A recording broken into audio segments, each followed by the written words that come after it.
آئیے دیکھتے ہیں تیسرے نمبر کا نمونہ. دیوبندی بریلوی کو کافر، بریلوی دیوبندی کو کافر، دونوں.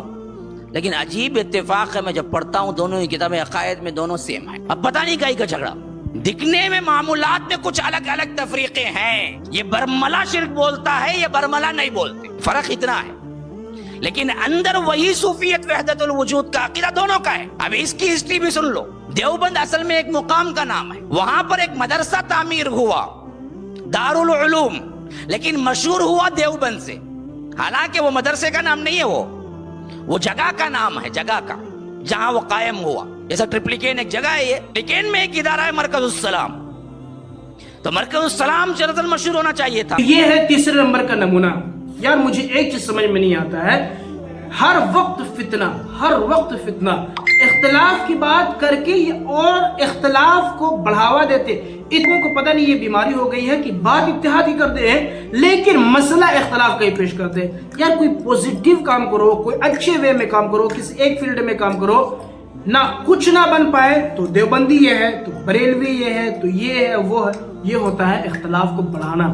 اور میں کھل کر کہتا ہوں کہ جتنے بھی سلفی حضرات ہیں، اہل حدیث جو اپنے آپ کو کہتے ہیں سلفی، یاد رہے سلفی سے مراد یہاں پہ اسلاف والا سلفی نہیں اور حنبلی والا سلفی نہیں ہے. الحمدللہ حنبلی جو ہیں وہ سلفی بھی ہیں اور وہ اہل سنت والجماعت میں سے بھی ہیں. الحمدللہ وہ اپنے یہاں ان کا عقیدہ ہے کہ چاروں ائمہ برحق ہیں. اور یہ جو نام نہاد کوڑی کے اہل حدیث جن کو کوئی جانتا بھی نہیں ہے، یہ ہمیں بتائیں گے کہ صحابہ کو کس کو مانے نہیں مانے.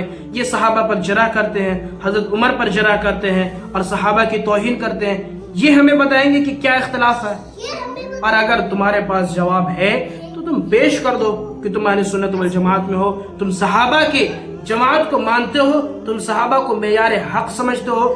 کوئی بھی اہل حدیث ثابت نہیں کر سکتا ہے. اور مزے کی بات تو یہ ہے، یہ لوگ یہ کہہ رہے ہیں کہ حنفیوں میں بھی جماعت ہے. بالکل، حنفیوں میں بھی دو جماعت ہے. جو بندی کا دو، میں دیوبندی کوئی فرقہ سمجھتا ہی نہیں ہوں. کیونکہ جو یہ اہل حدیث حضرات ہیں جو غیر مقلد ہوتے ہیں، جو کسی کو نہیں مانتے ہیں، صرف اپنے آپ کو مانتے ہیں کہ میں جو کہوں وہی صحیح ہے. تو یہ کون سی بات ہو گئی؟ صحابہ کرام کی جماعت کو معیار حق نہیں مانتے، اسلاف کے طریقے سے ہٹے ہوئے ہیں، تو اپنی عقل کو دوڑانے سے کچھ فائدہ تو ہوگا نہیں. صحیح حدیث، صحیح حدیث، صحیح حدیث میں تو مجھے یہ سمجھ میں نہیں آتا کہ ایک وقت میں آپ ابا کو ابا بھی کہتے ہو، اماں کو اماں بھی کہتے ہو. تو